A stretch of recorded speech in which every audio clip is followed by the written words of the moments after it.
Gruppo Città di Genova, un'associazione un'associazione di promozione sociale che realizza diverse iniziative sia in campo sportivo che in campo ludico che in campo culturale. Per questa occasione, diciamo così, abbiamo realizzato il nostro brand culturale rappresentato da Ivano Malcotti, il nostro direttore artistico, e Valeria Stagno, che hanno pensato di riuscire a riproporre, a reiterare la presentazione di questo progetto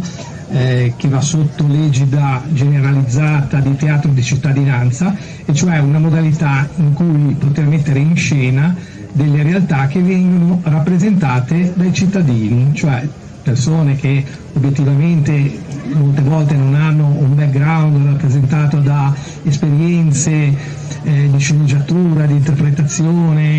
e di presenza sul palco, che però con tanta buona volontà, tanta iniziativa e soprattutto l'entusiasmo che è necessario, la passione che è assolutamente necessaria in questo tipo di attività, vogliono rappresentare delle determinate tematiche che in questo caso sono molto attuali e che però rappresentano, diciamo così,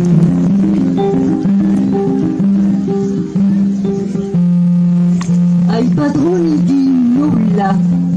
Un sogno regala sempre l'ultima curva dell'infinito.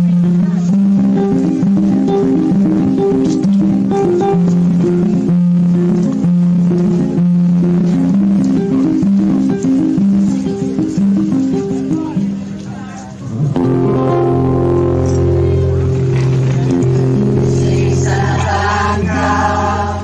ne ha